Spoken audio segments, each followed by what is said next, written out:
তো good morning সবাইকে। অনেক দিন পর আবার চলে এসেছি। এখন বাজে সকাল 5:30। অনেক ভোরে উঠে তাড়াতাড়ি রেডি হয়ে গেছি। জানি ভয়েস ওভার মিলছে না, কিন্তু পরে দেওয়া হয়েছে। তো প্ল্যানটা ছিল একদম সাডেনলি, হঠাৎ করে প্ল্যান হয়েছে। অ্যাকচুয়ালি মেয়েরও শরীরটা ভালো ছিল না, তো আমরা সবাই ঘুরতে যাচ্ছি কোথায়, ওর পিসানের কাছে, মানে পাঞ্জাব যাচ্ছি। সেখান থেকেও আমরা আরও অনেক জায়গায় ঘুরতে যাব। তো যাওয়া যাক। অনেক ভোরবেলায় উঠেছি, অনেক দিন পর ভোরের আকাশটা দেখতে পাচ্ছি। অ্যাকচুয়ালি নাইট শিফট করে তো ভোরবেলায় আসা হয়। তো এই যে চলে এসেছি আমরা দত্তপুকুরে। যারা যারা আমাদের এই রুটে থাকো তারা সবাই যেন যেই আসুক না কেন, আসা আর যাওয়ার পথে সবাই দত্তপুকুরে চা খাবে। তো অগত্যা আমরাও খেয়ে নিলাম। তো বাড়ি থেকে আমি কিছু খেয়ে বেরোয়নি, মেয়েও কিছু খেয়ে বেরোয়নি। তো চাটা খেলাম। মেয়ে তো ক্লান্ত, ঘুম পাচ্ছে, ঘুম থেকে ওকে উঠিয়ে নেওয়া হয়েছে। তো বললো আমি কিছু খাবো না। তো আমি চাটা খেয়ে নিয়ে বললাম চলো তাহলে। মেয়ে একদিকে তাকিয়ে রয়েছে আমার দিয়ে, কিচ্ছু খাবে না, ও কিচ্ছু খাবে না, ও ঘুম পাচ্ছে, এই হচ্ছে একদম মানে। এই যে এবার আবারও যেতে যেতে ভিডিও কল চলছে। বলছে প্রতিদিন জিজ্ঞেস করে আর কদিন। তো আজকে বলছে আজকেই আমি আসছি। তো বাই বাই করে এগোচ্ছে।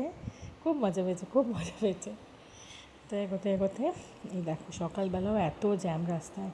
তো ড্রাইভার দাদা আমাদের বলছে কখনো এই রোডে কখনো ফাঁকা থাকবে না। তো ওই যে আমরা এসে গেছি ফাইনালি। ভোরবেলা অত সকালে উঠে আমরা চলে এসেছি। আমাদের 9:25 ফ্লাইট ছিল, তো অত্যাধিক সকালে চলে আসা হয়েছে। অ্যাকচুয়ালি রোডের ব্যাপার, তো আমরা এতটা দূরে থাকি, তো কেমন কী থাকে রোড, এই জন্য আমাদের তাড়াতাড়ি বেরিয়ে আসা। তো ড্রাইভার দাদা আমাদের বলছে তাড়াতাড়ি বেরো। এই যে কুলিহুমা বলে চলে এসেছে। এত লাগেজ হয়েছে, ধরা বলছে এখন দেখো মাপার পরে এটা ওটা না বাদ দিতে হয়। তো আমরা গেট পাসের জন্য সবাই চলে এসেছি এদিকে। গেট পাস নেওয়ার জন্য আমরা এদিক থেকে লাইন দিতে হয়েছে। তো ওদিক থেকে লাইন দেওয়ার জন্য আমরা সবাই পাশ থেকে যাচ্ছি। তো ফাইনালি গেট পাসের লাইনে এসে দাঁড়িয়েছি আমরা। তো মেয়ে না অবাক হয়ে দেখছে, কারণ এটা ওর ফার্স্ট ফ্লাইট। তো ওর অনেক কিউরিয়াসিটি মনে, ভেতরে কী আছে বলতে বলতে গেট পাস নিয়ে এই যে আমরা পৌঁছে গেছি। তো সকালে বেশিরভাগ মানুষেরই সকালে ফ্লাইট থাকে, তো একটু ভিড় ছিল ইন্ডিগোতে।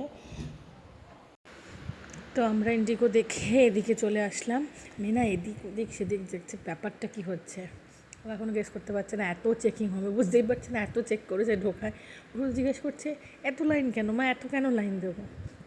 তো আমি বলছি এত সবে শুরু, এখন লাইন সবে স্টার্ট হয়েছে আর চেকিং সবে স্টার্ট।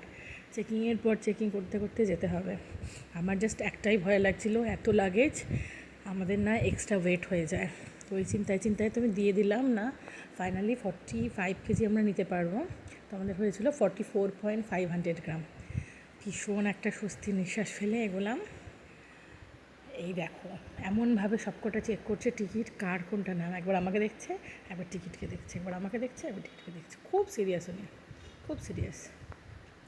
তো টিকিট নিয়ে এই যে আমরা ঢং করতে করতে আমরা মেমা ঢুকে গেছি। তো আমাদের গেট নাম্বার ছিল 15। অনেকটা দূর, অনেকটা হাঁটা, হেঁটেই যাচ্ছি, রাস্তা শেষ হচ্ছে না। তো চলো নেক্সট প্লেনে ওঠার পরে ভিডিও আসছে।